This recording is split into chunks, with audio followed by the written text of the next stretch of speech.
देखिए chapter 5 periodic classification of elements. अब इसमें देखिए पहली जो हेडिंग है वो है डुबे-राइनर्स लॉ ऑफ ट्राइड्स। तो देखिए आज के इस कंटेंट में पढ़ेंगे हम लोग कि जो डुबे-राइनर का ट्राइड्स है, ये आपका पीरियोडिक क्लासिफिकेशन में क्वेश्चन पूछा जाता है। तो ये लॉ क्या था। अब देखिए इसमें आपको बताना है क्या ट्राइड्स लॉ क्या होता है। सुनिए ध्यान से। डुबे-राइनर ने ये बताया था कि ध्यान से देखिए आप यहाँ पे क्या लिखा है, in the certain triads of 3 elements. मतलब क्या, तीन अगर एलिमेंट्स पेयर में है, तीन एलिमेंट्स अगर पेयर में है तो the atomic mass of the central element, जैसे मान लीजिए मेरे पास तीन एलिमेंट ए पहला और दूसरा है बी और तीसरा है सी। ध्यान दीजिएगा।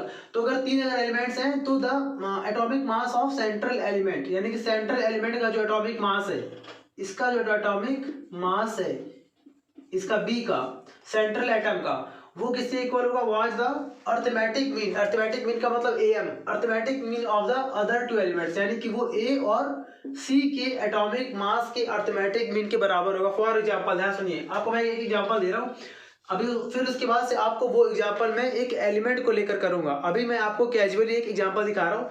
सपोज मान लिया कि मेरे पास एक बी एटम है और एक ए और एक सी है। तो मान लिया अगर हमारे पास जो एटम ए है, मान लीजिए इसका एटॉमिक जो मास है वो मैंने मान लिया 10 है। कितना है, 10। ओके।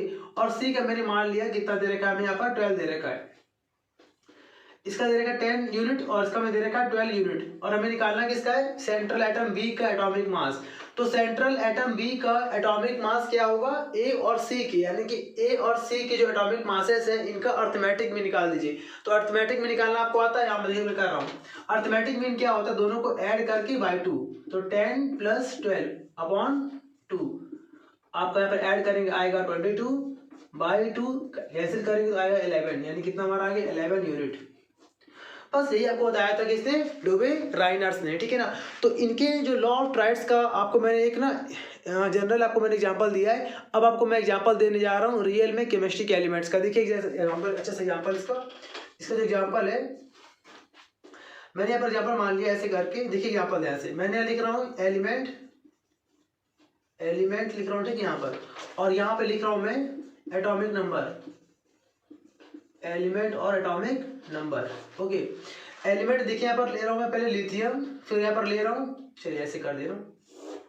और यहाँ पर ले रहा हूँ मैं पहले लिथियम, फिर यहाँ पर लिया एग्जाम्पल मैंने सोडियम Na, और फिर मैंने यहाँ पर एग्जाम्पल लिया पोटेशियम, ठीक है ना। अब देखिए लिथियम का जो एटॉमिक जो नंबर होता है वो हमारा होता है, एटॉमिक मास होता है 7। ओके।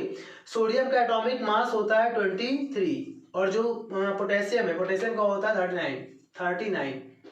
अब ध्यान दीजिए, अब हम लोग इसमें अप्लाई करेंगे लॉ ऑफ ट्राइड्स। तो कैसे करेंगे सुनिए ध्यान से। देखिए मैं यहाँ पे कर रहा हूँ, मैं इसका एक्सप्लेनेशन।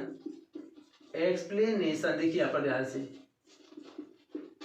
देखिए इसको मैं करने जा रहा हूँ इस नियम के अकॉर्डिंग, लॉ ऑफ ट्राइड्स के अकॉर्डिंग। सुनिए बीच वाले यहाँ पर एटम क्या है, 23 है।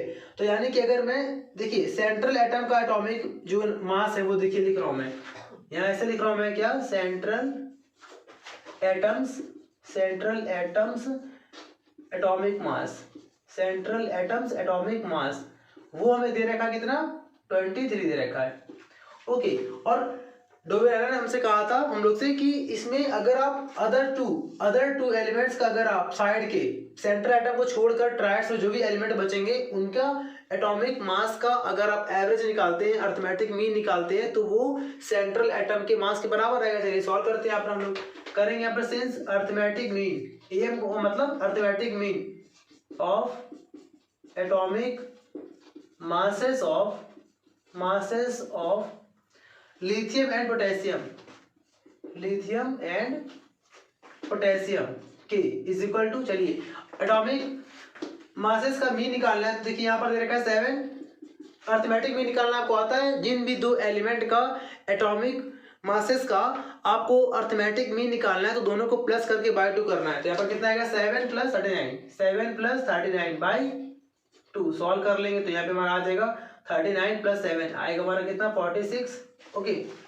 बाई 2, और 2 से कैंसिल होगा तो आंसर कितना आएगा, 23।